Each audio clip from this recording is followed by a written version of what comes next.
Assalamualaikum warahmatullahi wabarakatuh. Perkenalkan, nama saya Irma Andriani dengan NIM 21107030121, Prodi Ilmu Komunikasi.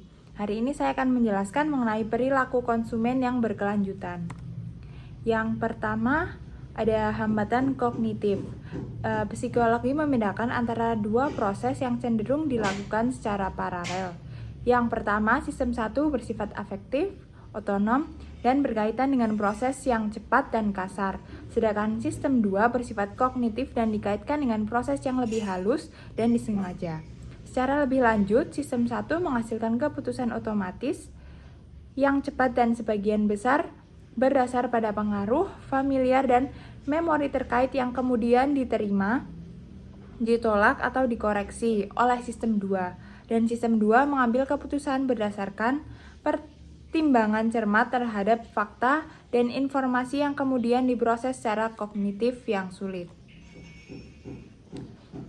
Hambatan kognitif ini secara lebih lanjut terdapat 2 poin. Yang pertama, adanya insentif dan dukungan ekonomi. Pemerintah tertarik untuk menggunakan wawasan perilaku untuk menerobos hambatan kognitif, untuk mengubah perilaku masyarakat, dan untuk mengejar tujuan kebijakan. Contohnya seperti dengan memberikan diskon pada tagihan listrik dengan syarat dan ketentuan yang berlaku. Yang kedua, ada fokus masa depan. Sebagian besar perilaku berkelanjutan pada dasarnya bersifat antar waktu dan sulit untuk mengukur dan memiliki manfaat dan konsekuensi masa depan yang tidak pasti.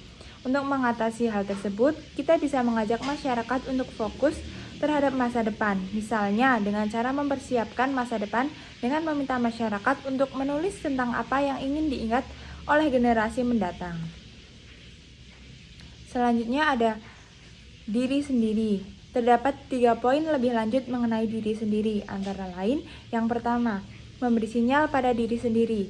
Saat manusia berperilaku berkelanjutan atau berperilaku yang konsisten, tentunya mereka akan memberikan sinyal kepada diri mereka. Mereka tidak akan melakukan hal tersebut dengan sendirinya. Yang kedua, identifikasi diri.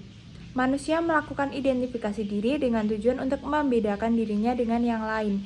Identifikasi diri ini juga melibatkan pemberian sinyal informasi tentang diri mereka kepada orang lain.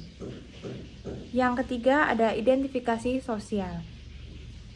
Selain identitas individu, pengaruh identitas sosial atau kelompok perilaku berkelanjutan. Sikap, keyakinan, dan perilaku masyarakat adalah dipengaruhi oleh kelompok sosial di mana mereka berada. Orang cenderung meniru perilaku yang memperkuat identitas kelompok dan ikatan mereka dengan kelompok. Yang ketiga, ada pengaruh sosial dan norma sosial.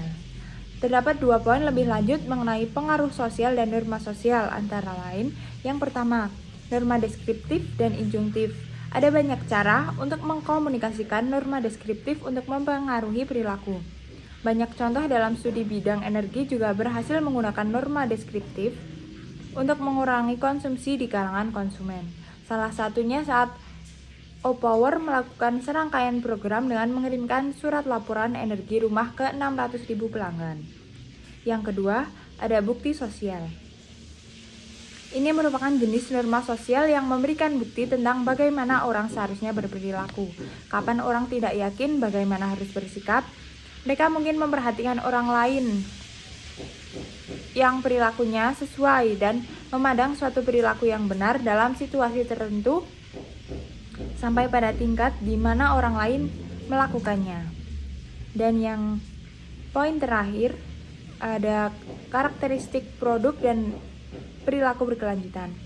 Keberlanjutan dapat menjadi sebuah tanggung jawab ketika konsumen mencari produk yang berkaitan dengan kekuatan produk. Seorang ahli menemukan bahwa dukungan terhadap tanggung jawab keberlanjutan, di mana konsumen lebih memilih produk berkelanjutan saat mencari atribut lembut seperti sampo bayi, tetapi memilih produk tradisional bila mencari atribut kekuatan seperti ban mobil. Mungkin sekian yang bisa saya jelaskan. Kurang lebihnya mohon maaf. Saya akhiri. Wassalamualaikum warahmatullahi wabarakatuh.